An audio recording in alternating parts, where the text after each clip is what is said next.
Such thing as do mafia news, mafia adjacent news. Anyway, so we might have seen that Rick Barbaro has finally been sentenced for his role in the 2020 of Miss Ellie Price. His partner, he famously did her in and then went on the run. You know, what was interesting to some of us is Ricardo belongs to a very particular family. There's a set of brothers there. You might know them: Rosario, Pasquale, Tim Barbaro, and Harley Barbaro, the sons of Giuseppe, aka Old Joe Barbaro. You got to have some empathy here because the media turned Pasquale, Tim Barbaro's life into a bit of a circus, really. They glamorized him, and he was in the papers regularly. I mean, he was a pretty colourful character, and so when he was in 2016, it was pretty big news. I mean, they literally made a mini-series of the guy's life. There's only a handful of Australian gangster types that can boast that honour. Even had, a guy portraying him on television. But getting back to the family itself, back to the Barbaros and the sentencing, I would agree that 28 years for murder is fair. It was interesting to hear about the attempts on Ricardo Barbaro's life. We're going to just unpick his family a little bit here because there's a lot of errors and misinformation being spread. Yeah, so why don't we start with the grandfather, Pasquale Barbaro, aka Il Principale. Yeah. Now, in the 1980s, this guy was basically one of the top bosses in Australia. He oversaw a locale in Canberra.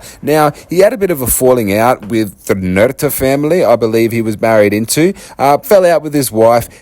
Basically, he flipped in 1990 and provided so much information to the NCA that a lot of it is, still in use today. And unfortunately, he would be Brisbane suburb in 1991. Now, his brothers were good old Ugali Frank Barbaro. We got Canberra Tony Barbaro, and my favourite Barbaro, Kneecap Roy. Now, these guys, remember, had very extensive links into Griffith, so much that during the 80s, these guys were popping up again and again in massive investigations. Yeah. Now, the sons of Il Principale, we'll start with Joe Barbaro. Now, Joe is the father of all those boys, of Tim, Harley, Rosario. Now, he was involved at some point, obviously, in the early noughties. He had some bust for some certain things. Whether he's still doing things today, that's none of my business. I feel like his family's been touched by a lot of tragedy, so I'm not going to delve on that too much. But I am going to touch on his brother, Fat Frank Barbaro. So, forgive me for using the AI again. You guys know it's becoming a favourite of mine. But, yeah, Fat Frank Barbaro is described in various sources as